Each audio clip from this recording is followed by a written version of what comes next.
국민의힘에서는 최상목 대통령 권한대행이 마은영 헌법재판관 후보자를 임명하지 않은 것이 위헌이라는 결정이 나와도 마 후보자를 임명하지 말라는 목소리가 나오고 있습니다.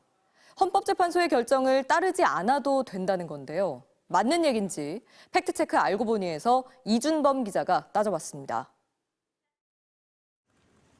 예정된 선고 일정을 하루 앞둔 어제 권성동 국민의힘 원내대표는 헌법재판소 결정에 대한 불복을 공개적으로 요청했습니다. 헌재가 위헌적인 권한쟁의 심판을 가사 인용하더라도 최상목 대행은 마은영 후보자 임명을 거부해야 합니다. 일부 보수 언론들은 헌재가 위헌 결정을 내린 뒤에도 국회에서 개정하지 않은 법률이 많다며 이런 주장에 힘을 실어주기도 했습니다. 헌법재판소 통계를 확인해봤습니다. 위헌 결정이 내려진 18건, 헌법에 맞지 않으니 일정 시점까지 법률을 수정하라는 이 헌법 불합치 17건, 모두 35건이 아직 국회에서 개정되지 않은 상태입니다. 특히 헌법 불합치 법령 가운데 8건은 헌재가 제시한 개정 시점이 지나버린 것으로 확인됩니다. 그런데 법률의 경우 이렇게 국회가 새로 법을 고치지 않더라도 헌법재판소의 결정만으로 효력이 발생합니다. 위헌 결정이 내려진 법은 헌재 결정 즉시, 헌법 불합치로 결론난 법은 개정 시한 이후부터 자동으로 기존 법의 적용이 중단됩니다.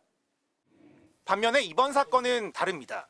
최상목 권한대행이 마은혁 후보자를 임명하지 않은 것이 위헌으로 결론 났는데도 임명이 이루어지지 않으면 헌재 결정이 부정됩니다. 위헌 상태가 지속되는 겁니다. 이렇게 최고 헌법기관의 결정이 마음대로 무시되는 일이 이어진다면 국가가 위헌 여부를 가릴 수 없는 큰 혼란에 빠질 수 있습니다. 정부 여당에서는 헌재가 위헌 판단을 내려도 언제까지 따라야 하는지가 법률에 명시돼 있지 않은 만큼 임명을 미뤄도 된다는 주장도 나오는데요. 이 역시 입법 취지를 무시한 일방적인 해석에 가깝습니다.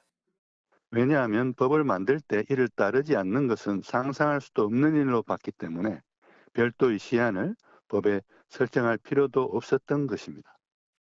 헌법재판소법은 헌재 결정은 모든 국가기관과 지방자치단체를 기속한다며 인용 결정 시 결정 취지에 따른 처분을 해야 한다고 의무를 명시하고 있습니다.